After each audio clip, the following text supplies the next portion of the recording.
Hello friends welcome to my channel.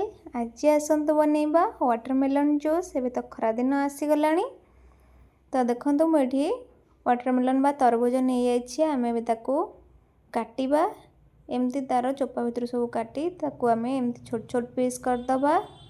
एबे हमर कटा सरी जाइए आम ताको एबे मिक्स जार रे देदबा।